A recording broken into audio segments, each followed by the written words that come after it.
Kagulat World, umalingaw-ngaw sa balita ang ginawang pagharap ng Gilas Pilipinas sa Ninoy Aquino International Airport o NAIA sa kanilang pag-alis. Isang eksena na talagang nagpagulo sa lahat. Imbes na ordinaryong paglipad, naging celebrity entourage ang pambansang koponan at ang pinakasentro ng kaguluhan. Walang iba kundi si Dwight Ramos, na literal na binulabog ng daan-daang fans, lalo na ng mga babae na tila nawala sa sarili para lang makalapit sa kanya. Ang tindi ng suporta ay nagdulot ng gulo, pero nagpapakita rin ng galit na pagmamahal ng Pinoy. Kumpleto ng final 12-man roster ni Coach Tim Cone, maliban kay Kai Soto na pinalitan ni Japeth Aguilar.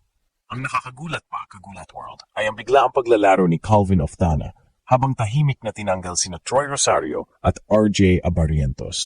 Mahigit 15 oras ang biyahe nila at pagdating sa Saudi, sasalang agad sa practice si Junmar Fajardo. Abangan ang mga detalye ng pambihirang departure na ito. Kagulat World, kahapon umaga, nagulantang ang buong Ninoy Aquino International Airport sa isang eksena na tila hindi na pang basketball team, kundi isang concert ng K-pop idols o international Hollywood stars.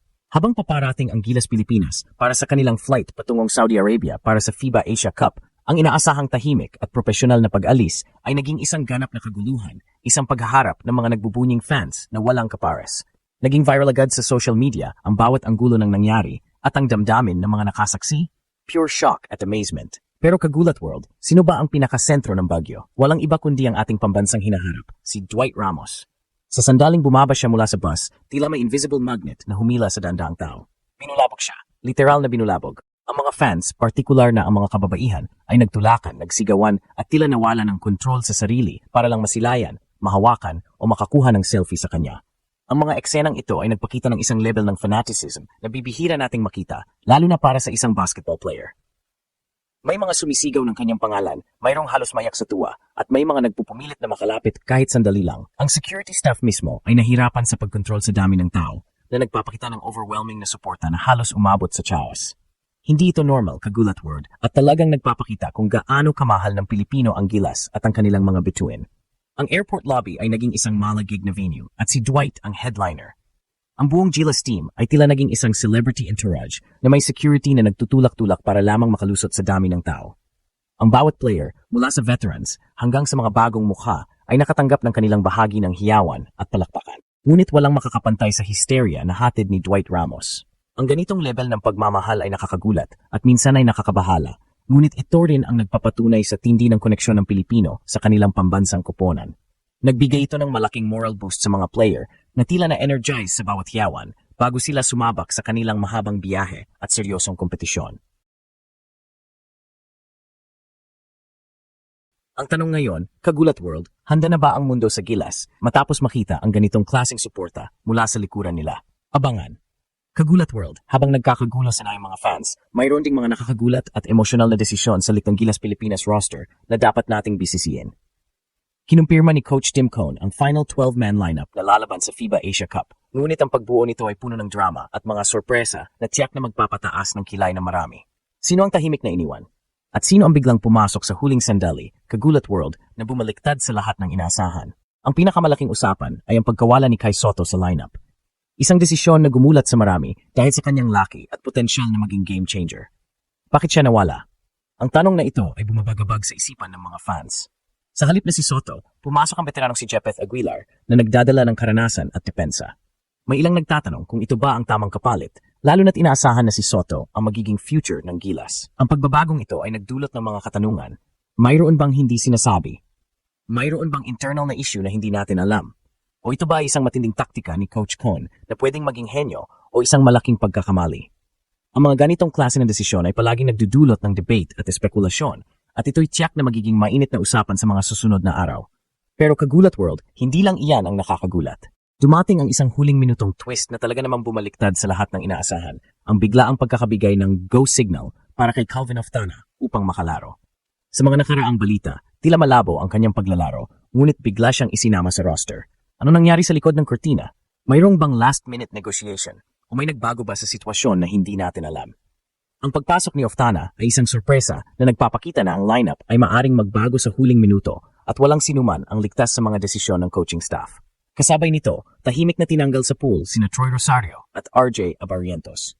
Isang mapait na katotohanan para sa dalawa na matagal ng bahagi ng training pool. Ang mga desisyong ito ay tiyak na nagdulot ng matinding emosyon, tuwa para kay Oftana, pagkadismaya para kina Rosario at Abrientos, at pagkabigla para sa mga fans na nakasaksi sa mabilis na pagbabago ng roster. Ang bawat pangalan na nawala o pumasok ay may kaakibat na kwento ng sakripisyo, pag-asa, at minsan pagkadismaya. Ito ang tunay na drama sa likod ng pagbuo ng isang pambansang koponan. Kagulat World, pagkatapos ng nakakagulat na kaguluhan sa NAIA, humarap ang Gilas Pilipinas sa isang panibagong hamon, ang kanilang nakakapagod na 15 oras na biyahe patungong Saudi Arabia. Hindi lang ito basta simpleng paglipad. Ito ay isang marathon sa ere, isang physical at mental na pagsubok bago pa man magsimula ang aktwal na kompetisyon. Umalis ang koponan late last night at ang mahabang oras sa eroplano ay tiyak na susubok sa kanilang endurance at focus. Ang bawat sandali ng biyahe ay mahalaga, hindi lang para sa pahinga, kundi para rin sa huling mental na paghahanda. Sa pagdating ng Gilas sa Saudi Arabia, Kagulat World, ang nakakagulat na balita ay walang oras para sa jet lag o pahinga.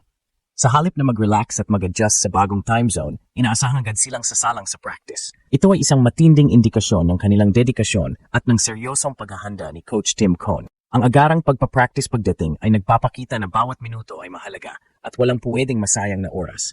Ang kanilang unang ensayo ay hindi lang basta warm-up. Ito ay agarang battle prep, isang mabilis na paglipat mula sa paglalakbay patungo sa matinding paghahanda para sa laban.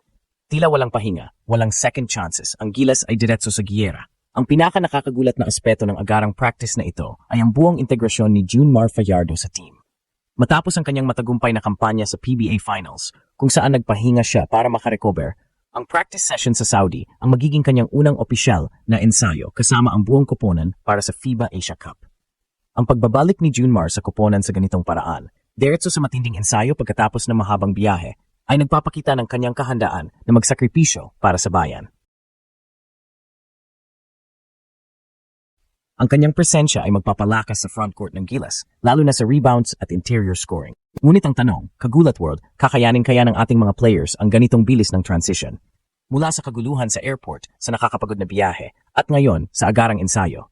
Ito ay isang pagsubok sa kanilang tibay at mental toughness bago pa man magsimula ang laban. Ang Gilas ay tila sumasabak sa isang ding pagsubok ng endurance bago pa man dumating ang tunay na laban sa court. Samantala, Kagulat World, patuloy ang mga aksyon sa NBA Summer League kung saan nagpapakitang gilas ang mga bagong rookies at second-year players na gustong mapatunayan ang kanilang halaga.